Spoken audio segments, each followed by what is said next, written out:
মাননীয় বিচারক, আজ একটি নিষ্ঠুর আসামি সিগারেট কাঠগড়ায় দাঁড়িয়ে আছে। দেখতে দুধের মতো সাদা, কিন্তু ভেতরে বিষের আগুন। এই সিগারেটের এমন শক্তি, সে একাই মানুষের সুন্দর জীবনটাকে তছনছ করে দেয়।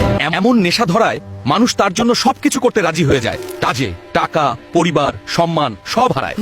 এই নিষ্ঠুর সিগারেট মানুষের শরীরে ঢুকে ধীরে ধীরে তৈরি করে মরণঘাতী রোগ বাধ্যন, ক্যান্সার পর। কত ছেলের কাছ থেকে কেড়ে নিয়েছে তার বাবা, কত মায়ের কাছ থেকে কেড়ে নিয়েছে তার সন্তান, কত পরিবার করেছে ধ্বংস।